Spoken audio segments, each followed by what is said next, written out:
Vous écoutez Europe 1, il est 9h30. Le journal des médias avec Thomas Joubert. Bonjour Thomas. Bonjour, à la une ce matin, la matinale d'ITélé perturbée par un problème technique. James Blunt interdit à M6 d'utiliser sa chanson pour l'amour est dans le pré. Et puis Philippe Verdier révèle les causes de son licenciement de France 2. Et on commence avec ce gros problème technique ce matin sur iTélé. Oui, Bruce Toussaint n'a pas pu prendre l'antenne à 7h en raison d'une panne de la régie, une panne qui a duré une petite demi-heure. Ce n'est qu'à 7h25 que la matinale a pu commencer. Pendant la panne, la chaîne d'info a été contrainte de rediffuser la petite matinale de Laurent Bazin qui prend l'antenne dès 5h. Tout est maintenant rentré dans l'ordre. L'amour est dans le pré, bientôt privé de son générique culte. Grosse surprise pour M6 et pour la production puisque le chanteur britannique James Blunt vient d'interdire l'utilisation de cette chanson, You're Beautiful, un titre qui sert de générique à L'amour est dans le pré depuis 10 ans maintenant. Une décision qui a beaucoup énervé Karine Le Marchand hier sur son compte Twitter. Elle écrit: après 10 ans de droits d'auteur empochés, James Blunt refuse désormais qu'on utilise You're Beautiful. C'est honteux. La production va donc devoir trouver un nouveau générique. Peut-être du Léo Ferren.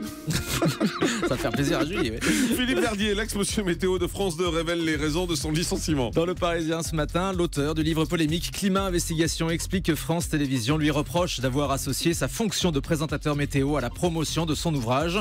On lui reproche aussi d'avoir évoqué des pressions que le groupe aurait subies après sa lettre ouverte adressée à François Hollande.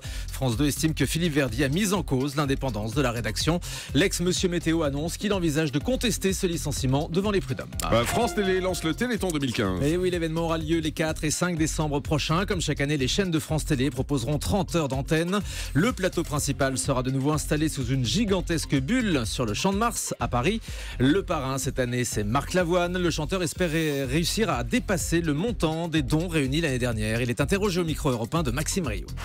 Non, on m'a juste demandé d'essayer de ne pas être en dessous de l'année dernière. Ce qu'on va essayer de faire, c'est vrai que c'est une petite pression. Je n'ai pas trop envie d'y penser. J'ai envie plutôt de préparer l'émission. On est vraiment très attentif sur toutes les parties de notre travail, ce qu'on a fait en amont, en allant rendre visite à toutes ces jolies maisons que nous avons visitées, les gens qui nous ont accueillis, qui nous ont appris des choses. Je parle des chercheurs, je parle des enfants, des parents, des bénévoles.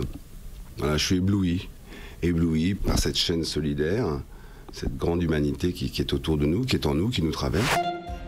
Information exclusive, le Joker du 20h, pourquoi je dis Joker Le Joker du 20h de TF1, Julien Arnaud, récupère la tranche 19-20 de LCI. À partir de lundi, le Joker, effectivement, le journaliste de TF1 et de LCI présentera cette tranche d'infos baptisée la Newsroom. Il remplace habituellement Gilles Boulot sur la une. Il proposera cette fois 1 heure d'infos et de décryptage chaque soir. LCI mise sur ce visage connu des téléspectateurs dans l'optique du passage de la chaîne info sur la TNT gratuite. Le CSA doit rendre sa décision à ce sujet d'ici fin décembre. Et puis cette histoire étonnante, un couple se fiance sur France 3 et se marie sur TF1. Florian a participé en octobre 2013 au jeu Harry l'après-midi sur France 3. Il avait profité de son passage à la télé pour demander la main de sa compagne Jonathan qui était dans le public, et le site de Télé 7 jours a repéré que le couple a participé avant-hier à l'émission 4 mariages pour une lune de miel sur TF1. C'est drôle, ça. Leur mariage a donc été filmé par les caméras. On attend maintenant qu'ils donnent naissance à un enfant dans Baby Boom. Pourquoi Exactement. pas. Et puis qu'elle soit éduquée par Super Nanny. Oui, c'est ça. Flora disputée par Pascal Legrand. Exactement. Flora Coquerel sera la candidate de la France au concours de Miss Univers. Le comité Miss France l'a annoncé hier. Miss France 2014 tentera sa chance au concours américain le 20 décembre prochain à Las Vegas.